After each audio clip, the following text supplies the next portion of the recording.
Greetings, it's day 11 and I've got to get my little car back today, but before I do that, I've taken a trip to Amman's outlying site, which is the Martyrs Memorial, which is a memorial to all the people who've died in various wars that Jordan's fought. So we've got these two little armoured cars here, and then I'll be going up to the memorial itself. Let's go.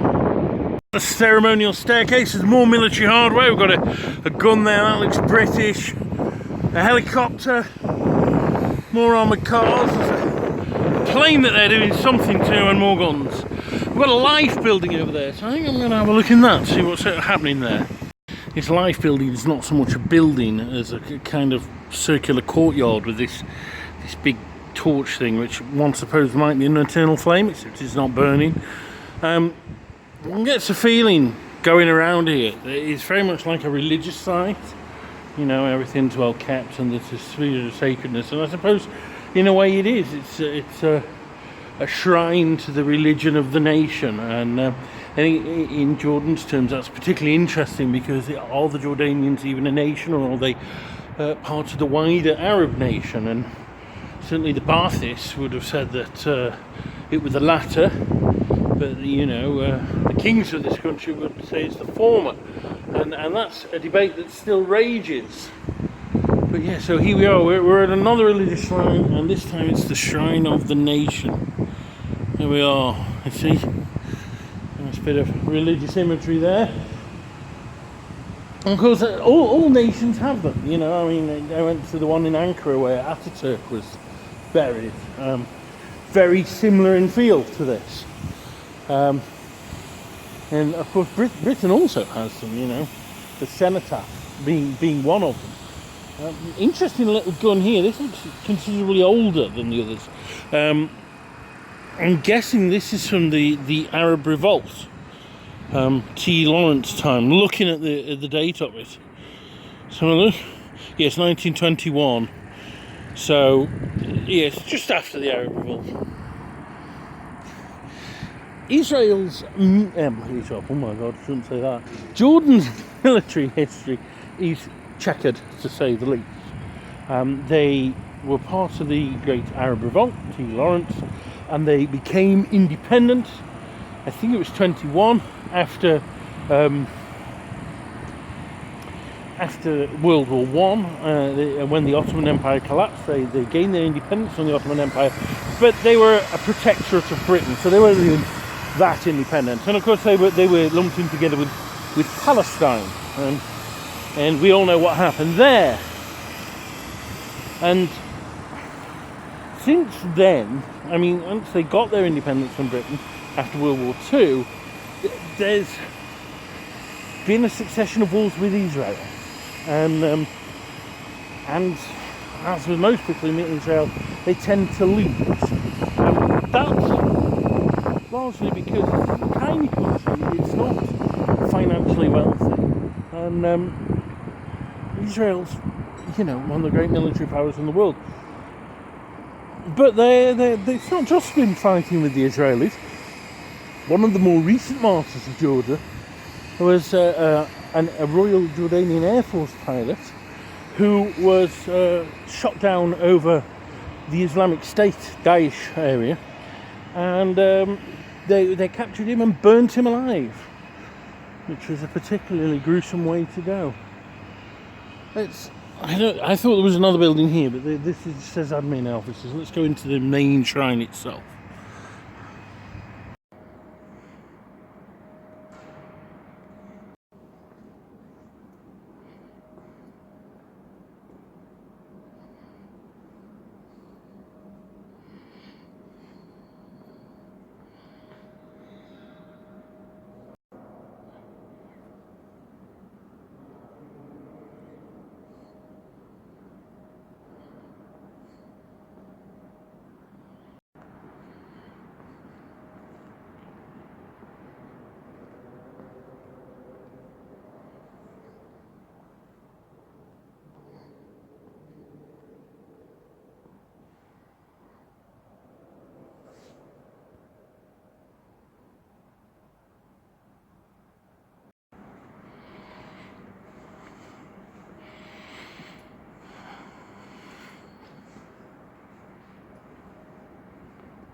Interesting, this is the section on the Great Arab Revolt of 1916.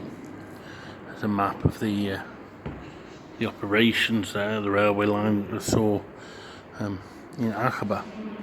And there's not a single mention of Lawrence of Arabia. They did it all by themselves. Of course, the fact is, probably in Britain we hear too much of Lawrence and not enough of what the Arabs did, but the difference is quite striking. So after the Arab Revolt, they gained their quote unquote under independence under British protection, and the ancestor of the present king was enshrined as the monarch in 1946. That's when proper independence came. But of course, the moment there was independence, there was a war. They call it the first Arab-Israeli War. The Israelis call it their War of Independence, when they, along with the Egyptians and the Syrians, I think maybe the Lebanese as well, attacked Israel, and considerable grounds were made, but they kept hold of Jerusalem and the rest of the West Bank. So here we have a Jordanian soldier guarding Jerusalem. And this is interesting because the next war was the 6-Day War, but they're talking about these battles. The Battle of Samu being this one here, where the Israeli forces attacked the village of Samu. The Israelis portray these as raids in retaliation for raids into Israeli territory. And they kept going on and escalating until we had the 6-Day War, when Israel launched a preemptive strike against the Arabs who were attacking Jordan, Egypt, Lebanon, Syria, and in 6 days they lost. And goodness, 600 men. Battle of Karamah, that is another of these what the Israelis would term raids into Jordanian territory, and they call a battle, which led, of course, to the Golan, the October War, the Golan Heights. This is the Yom Kippur War, as it's called in Israel. They called it in 1973. I thought it was 72, but I may be wrong there. And again, pretty similar outcome to the 67 War. They lost, but initially it seemed like particularly the Egyptians would do well. And since then, that's been it. We've had peace. An uneasy peace, but peace. Here we have the uniforms of the king. So this is King Hussein, who is absolutely loved in this country. This is King Talal bin Abdullah.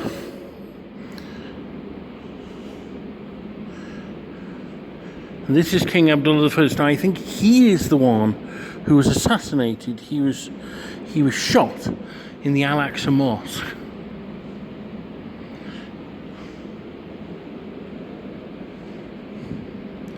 And this is Sheriff Hussein bin Ali, who was the one who led them during the 1921 stuff.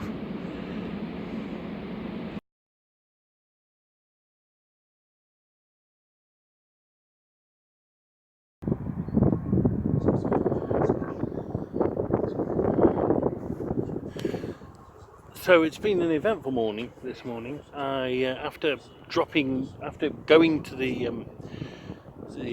Martyrs Memorial, I dropped the car off, and that was quite an experience, because as I parked the car up and I was looking for the rent-a-car office, I heard these horrendous screams, and it was from a woman who was sat in a doorway, and two police women were ripping it looked like a 5 or 6 year old child off her, and the child was in tears, and this woman was screaming like such agony. I don't know what it was. I mean, she was obviously the mum, and they were taking the kid away from the mum. But why? I don't know. And there was people watching, and there was a guy who wasn't in police uniform ordering the kid to get into a van. So whether it was like some custody case, and you know, the dad was taking the kid off the mum, I don't know, but it was horrific to watch. Absolutely, I can't stop thinking about it. It was absolutely horrible. I wish I could have done something, but you don't know what to do in that situation, and it's Jesus. I'd never heard screams like that.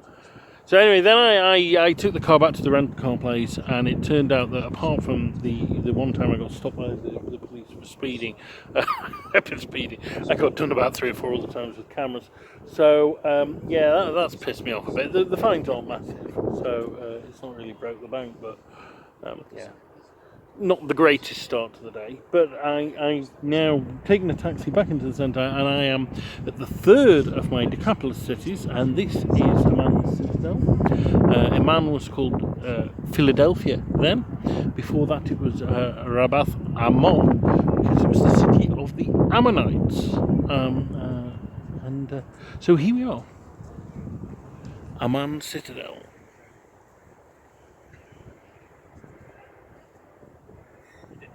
So we've got a great view of Amman here. I'm going to point out a few things. So this is the Hashemi Street here, and my hotel is on that street, so it's down there. It's a pretty skanky hotel, but it does the job. That big complex there, it's a bus station at one end, but it's interesting to me because that's where I parked my car. It's a car park, and I parked my car there for the past few days. We've got the amazing theatre there. It looks like a small one there. There's 2 museums on either side that I'm perhaps going to check out later. Last night I went for a bit of a wander in the centre of Amman, and got totally lost, if I'm honest, but I had a look around here, and you can just see the minarets there of a mosque. One of the disappointing things about Amman, and indeed Jordan as a whole, is not that many old mosques, and this is the oldest in the city, and it dates from the 30s. It was built on the site of one from 640, which I would have liked to have seen, but because that would be very, very old and very, very interesting, particularly as to which direction the Qibla faces. But no, it's a 1930s one, and though pleasant, is of limited interest. And of course there is the citadel itself. I'm down at this end. There's an Ammonite palace here, but to be quite frank, there's not a lot to see of it.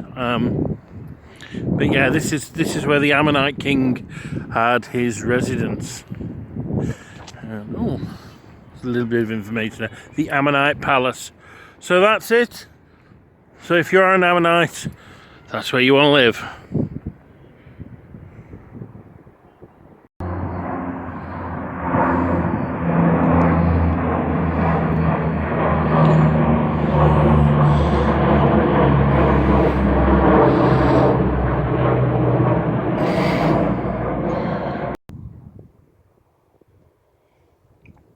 Have one of the earliest relics in the citadel here, a Bronze Age cave dwelling.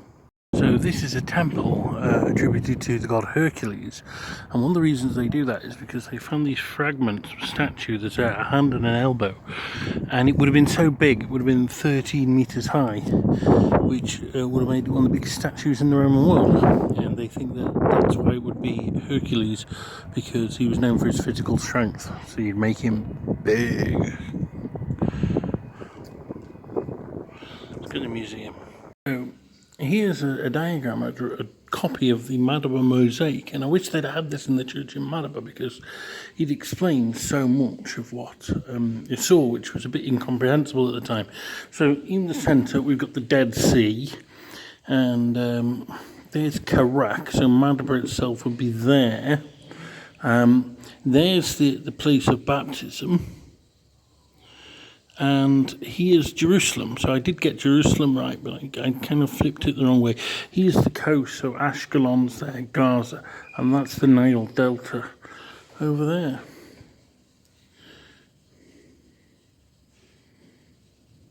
Where's Bethlehem? It'll be about there. Yes, 32 Bethlehem. So Bethlehem's that one. Right. Amazing. So this statue they're claiming to be the earliest statue that's worshipped in the world, and it was found in Jericho, which is of course the longest established settlement in the world. Don't know how true the claim is, but pretty impressive if it is. Neolithic.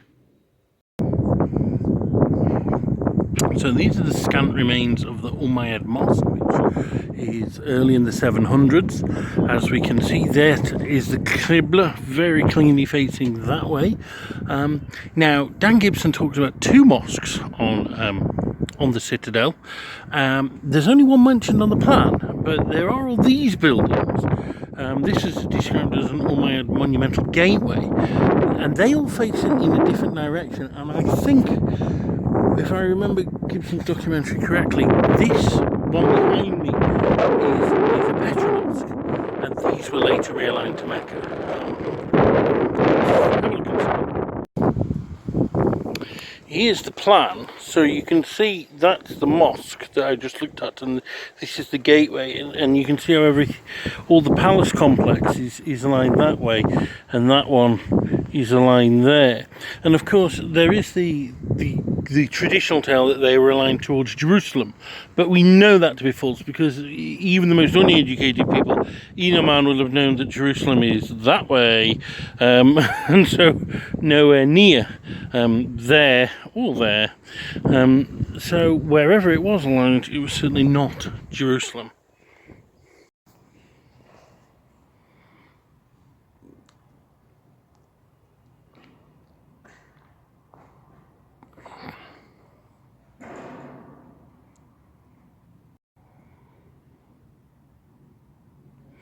So we now walk through the gateway, the great monumental gateway, and into the great palace itself, of which there is considerably less remaining.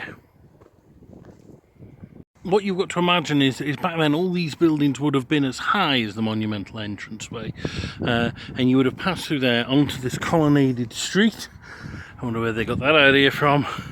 And this is the inner sanctum of the palace itself. This would have been the hall of audience, where the people would wait to see the ruler, and then they would go through to the throne room itself, right in the bowels of the palace.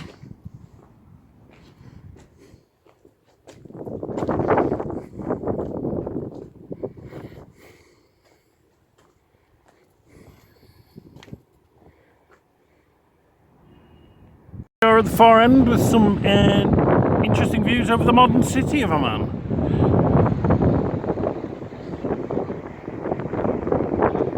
This big round hole is of interest. It's a cistern. It's for storing water, and of course in hot climates like this, the getting drinking water was really hard, and so you had to store it. And one of the most amazing things in Jerusalem, I hope to see it again and put it on a video, is the massive underground cisterns, and there's one under the Church of the Holy Sepulchre. But there is an Umayyad cistern from 730 to supply the palace. And so that concludes my tour of the Amman Citadel, the third of my Decapolis cities. What can I say? It is the least Roman of them.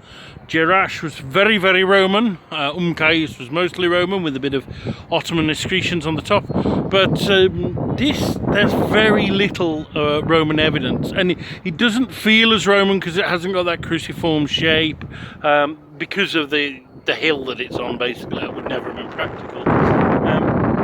It feels more like an Umayyad site, and most of the stuff here is Umayyad. But there is evidence of the Ammonites, there's evidence of the Bronze Age stuff, there's evidence of the Romans. It's interesting, but I have to say it's not Jerash.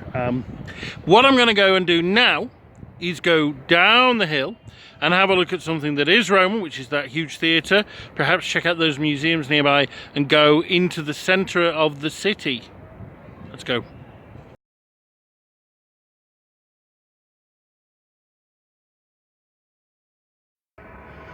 So I'm in Yet another Roman theatre. This is a very small one next to the enormous one. Now, quite why there's a small one next to a big one, I don't know. But again, remarkably well preserved. Fantastic. So here I am in the temple, and this must be the biggest of the lot. It's enormous. It's built by AD 160. It's huge. Let's climb up those steps.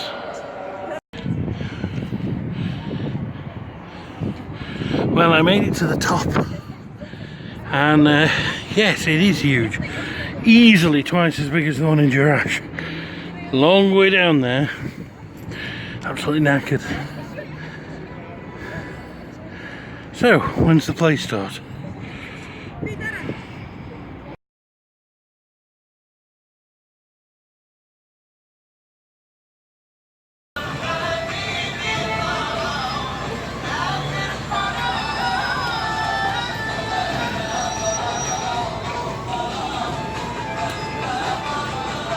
So, it's my last night in Jordan, and I'm going to make a few reflections on how I found the country, how I found the experience, and what I'm going to do next. First up, generally speaking, I've enjoyed it. I'm glad I've come here, and I do thank Alex Jacobi for recommending it to me. It's one of those places that I'd always sort of wanted to go to, but probably would never get round to. Petra is one of those places that you feel like you should visit, but it's not at the top of the list. What there is to see here is quite remarkable. Petra absolutely blew me away. It far exceeded my expectations. It was unbelievable. Jerash too. Kais was nice. Karak was a bit of a disappointment. Madaba also a bit of a disappointment, but I enjoyed the Dead Sea. The Mine Hot Springs was heaven, and I quite like Amman. So generally speaking, my impression of Jordan is positive. I'm glad I've come here. It's a nice country. However, I can't say that I've fallen in love with it. But I don't know if that's the fault of Jordan or the fault of age. The problem is, like, when you're young, you fall in love very easily. You know, and when I first went to Greece, fell in love with the place. I went to Bulgaria, fell in love with the place. And I seem to fall in love with countries very easily then. These days, I mean, I'm getting close to having visited 80 countries, and I suppose one gets a bit blasé about it, and they're all a bit the same.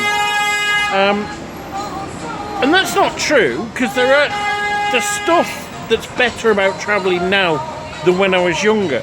I mean, a lot of the stuff that I see now, I actually understand what I'm seeing. When you're showing me an Umayyad site, it's not just a bunch of old stones.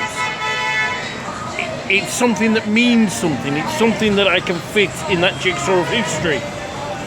I have more quality interactions with people who, I think because of my age, they respect me more as well than when you're a 20-year-old. But what you lose with age is that awe, that wonder, that, oh my God, I didn't know life could be this fantastic. I did have glimpses of that on here, in Petra, in Jerash. But generally speaking, it was another country. What I don't like about Jordan is the transport. The transport infrastructure here is abysmal. It is one of the worst I've come across, and it's such a shame because this would be a cheap country if it wasn't for the transport. Whatever you do, you're shelling out a fortune to move around.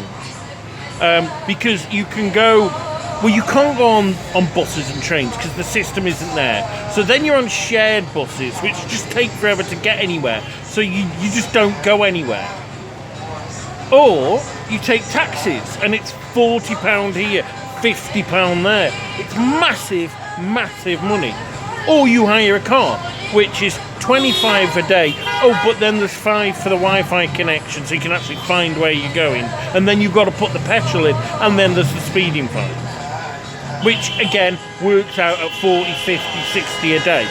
It's the same as the taxis. It's better because you have better freedom, it's nice, but it's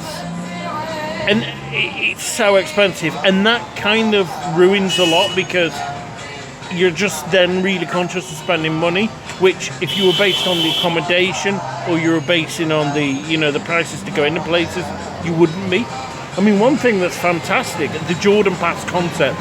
What a brilliant idea. You have one pass and you pay for the whole country. Why don't we do it in Britain? You buy one pass, you get in every museum. We'll say every government museum, they're all free anyway, so it wouldn't work. But if we charged, they just need to do a Jordan Transport Pass and have a proper bus network. About the country itself, I find the people are exceptionally friendly, really, really nice. They've all gone out of the way to be nice. It's hassly, like all Arab countries are, but it's not too bad. And the people seem to have a real, genuine respect for their monarchy and their king, which is, as somebody who's a Republican, is a bit weird. But whereas you hear most people slagging off their political leaders, here they do, particularly the late King Hussein. They love him to bits. They really do genuinely respect and revere him. I expected this country to be a bit third worldly. It is, but it's not as poor as I thought. And apart from the awful transport, it's not as backward as I thought. It's a lot better than Egypt, unless Egypt's changed since I went there. And it's, I would say it's on a par with Lebanon, easily, if not richer in places. It's, one of the reasons I came is because Alex Jacobi thought it was one of those countries that might go under because of the Syria conflict. My former MP, Ruth Smith, suspected the same might be the case. I've seen no sign of this. This place looks pretty politically stable. So, yeah, I think it's going to be around for years to come. And that's not a bad thing. It's not a big country. It looks far bigger on a map than it is, because about 3/4 of it is desert. There's nothing there. Most of it is concentrated in this strip, which basically borders Israel. And that's the other thing. It's so clear to me that this is the other half. This is the other half of the Holy Land that I know. I've only seen half of it before because they've got this imaginary line of the Jordan and it all stops there, and it doesn't all stop there. The ancient civilizations, the biblical sites were on both sides. And I'm really glad that I've worked that out. And so when I approach the Bible, I'll be approaching it in a different way, looking at it, okay, we're talking about this whole region, not stopping at the Jordan. And of course, talk about approaching the Bible, what about approaching the Quran? The whole mystery of early Islamic history has been fascinating me more and more for years. I think we're in such an exciting time that so many discoveries are now being made, and the traditional narratives are being blown apart, and there's fantastic, really fascinating archaeological discoveries. And it's great to have been here at the time. I'm not an archaeologist, I'm not a professional, I'm just somebody who's interested in these things, but it was great to witness it, and really exciting to see that.